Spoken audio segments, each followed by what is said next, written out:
दोस्तों, अमृत वाघेला का तुम सबको सलाम प्रणाम। अभी जो देश में ऊर्जा का संकट चल रहा है और मोदी जी ने बोला कि कोरोना का जैसा हाल हो सकता है, तो अभी 50% जो फ्यूल और गैस है गल्फ कंट्री से मंगा रहे हैं। और प्रॉब्लम हुई है कि दोनों झगड़ रहे हैं। झगड़ाने वाला ट्रम्प है, ईरान इजराइल को अपने फ़ायदे के लिए झगड़ा रहा है।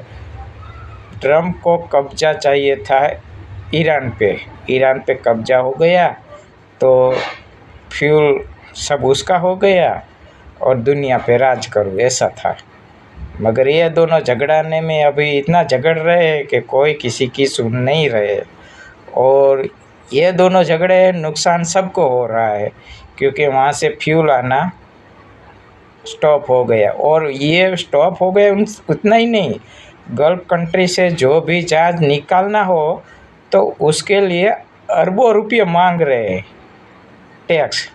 वहाँ से शिप निकालने का 14 करोड़ मांग रहे, 14 करोड़ 28 करोड़, वो भी डॉलर में नहीं, चाइनीज करेंसी या ईरान करेंसी में।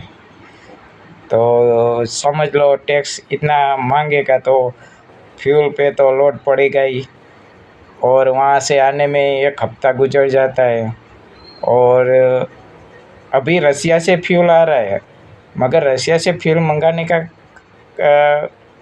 ऐसा है कि 15-20 दिन निकल जाता है। पूरा वहाँ स्वेज कैनाल से मंगाना पड़ता है, वहाँ से आएगा तो 1 हफ्ता निकल जाएगा पूरा घूम घूम के आना। और वो रसिया से, उसमें भी फिर बीच में ज़मीन का रास्ता आता है, तो वहाँ से ट्रेन के जो टैंक होते हैं उसमें लाना, फिर वहाँ से दरिया किनारे पहुँचाना, वहाँ से स्टीमर में या शिप में लाना। तो बहुत थोड़ी प्रोसेस लंबी है, मगर हाँ, रसिया से ज़्यादा फ्यूल मंगाया जाए, यही इसका सी होता है। मगर क्या है, अभी शिप भी हमारे पास खुद की नहीं है, इतनी सारी कंटेनर शिप है, वो खुद की नहीं है, वो विदेशों से भाड़े पे ली हुई है। कितनी शिप का तो भाड़ा 2-2 लाख एक दिन का है, और वो शिप हमेशा 6-6 महीने या 1 बरस का करार होता है, वो ली हुई है। अभी मोदी ने संसद में बोला था कि हमारी टैंकर की खुद की शिप भी बनाने पे प्रोसेस चालू है। हालांकि अभी समझ गए जो कि फ्यूल बंद हुआ तो सब इंडिया के सब पहिए थम, तो समझो लॉकडाउन। तो अब ये दोनों देश तो मानने वाले तो नहीं है, झगड़ रहे। ईरान पहले से ही ईरान इजराइल का दुश्मन है, और ईरान भी इजराइल का दुश्मन है, क्योंकि इजराइल को ऐसा लगता है कि इसने परमाणु बम बना लिया।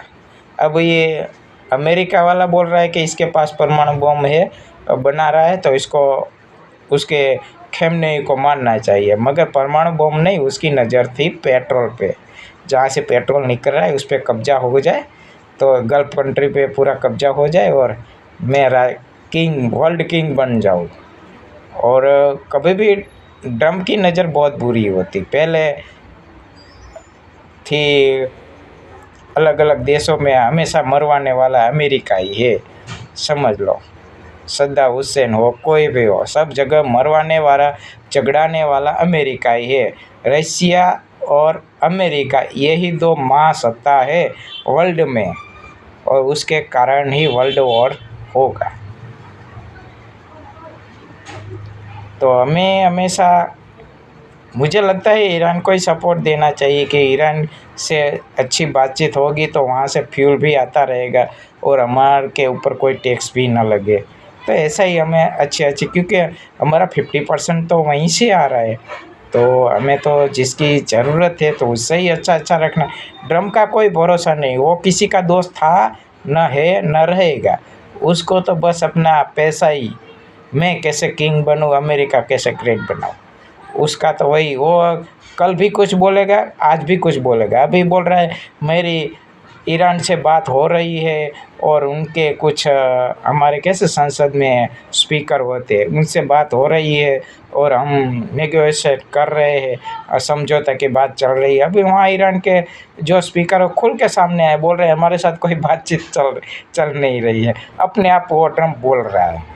अभी ट्रम्प को प्रेशर ज़्यादा मिल रहा है सब देशों के, क्योंकि सब देशों का बहुत नुकसान हो गया है ये दोनों लड़ाई में। तो इसके झगड़ाने वाला ट्रम्प ही थे। तो ट्रम्प बोल रहे हैं अभी ये दोनों शांत हो जाए तो अच्छा है, मगर अब ये दोनों शांत होने वाला नहीं, क्योंकि चिंगारी फूकने वाला ट्रम्प ही है।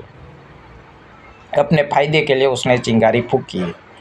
तो अभी उसने ऐसा किया है कि जो पाकिस्तान है वहाँ कोई रिलेशन है दोनों का समझौता कराएंगे ऐसा है। पाकिस्तान वाले ने कई वड़ा प्रधान ने ट्विटर पे बोला था कि भाई दोनों का समझौता हो जाए तो अच्छी बात है और हम समझौता कराने में ही हम खुश है, ऐसा लिखा था। तो ट्रम्प ने वही ट्वीट को अपने ट्वीट पे डाल दिया और पाकिस्तान वाले को मुर्गा बना दिया। क्योंकि समझ लो पाकिस्तान वाले मुर्गा बन गए, क्योंकि वहाँ दो मोमेडियन की लड़ाई चल रही, शिया मुसलमान और जो इजराइल में है वो भी अलग मुसलमान है और ईरान में है वो भी अलग मुसलमान, दोनों कट्टर विरोधी है। और पाकिस्तान में भी दोनों मुसलमान है।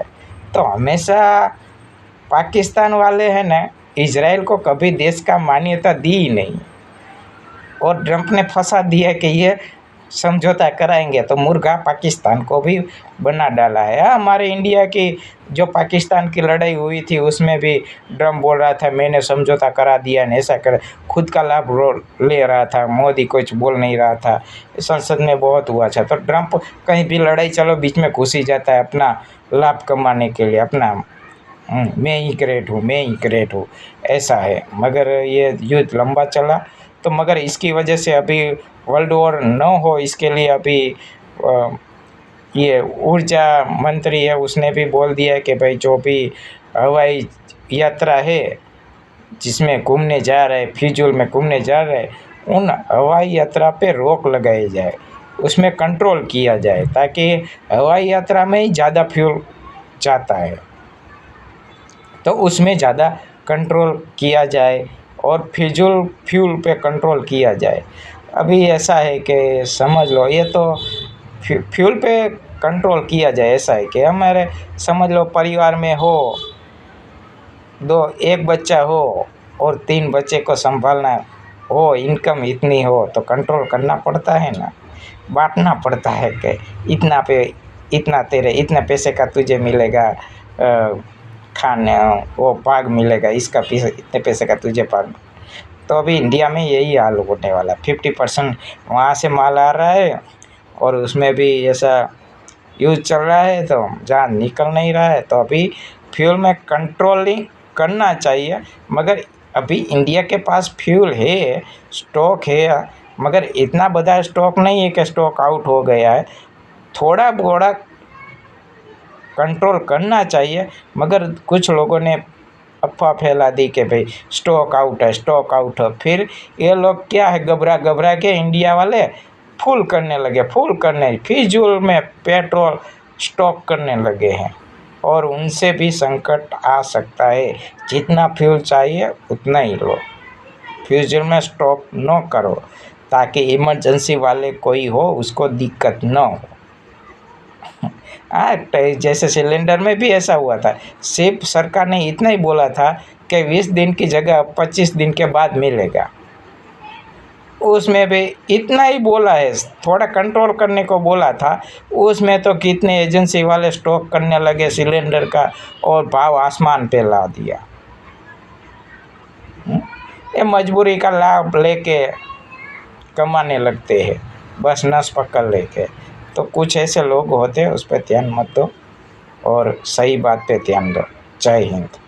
और ऐसे ही हालात चलता रहा तो युद्ध तो रुकने वाला नहीं है। ऐसा कुछ प्लान बना रहा है अमेरिका कि वहाँ कैसे सेना भेजी जाए और ईरान को पूरी तरह से नष्ट किया जाए। मगर ईरान भी चौका हुआ है, उसके पास फुल्ली हथियार है, उसका सब कुछ खो गया है। प्रधानमंत्री उसका खो गया है, उसका जो जो वैज्ञानिक था वो भी उसने मार दिया, सबको मार दिया। अब ईरान को खोने के लिए कुछ बचा ही नहीं, तो वो पूरी तरह से मैदान में आ गया, आ जाओ या करो या मरो, उस पे आ गए। मगर ये जब तक शांत नहीं होगा तब तक दुनिया में लॉकडाउन जैसा ही है, समझ तो। अभी तो नहीं है मगर हो सकता है, ज़्यादा देर चला तो 30 दिन ऐसा चला तो लॉकडाउन जैसा ही है। मगर अभी से फ्यूल की कंट्रोल रखो तो ज़्यादा दिन, लॉकडाउन 30 दिन में आए तो 30 दिन में नहीं आएगा, बचत सही होती है।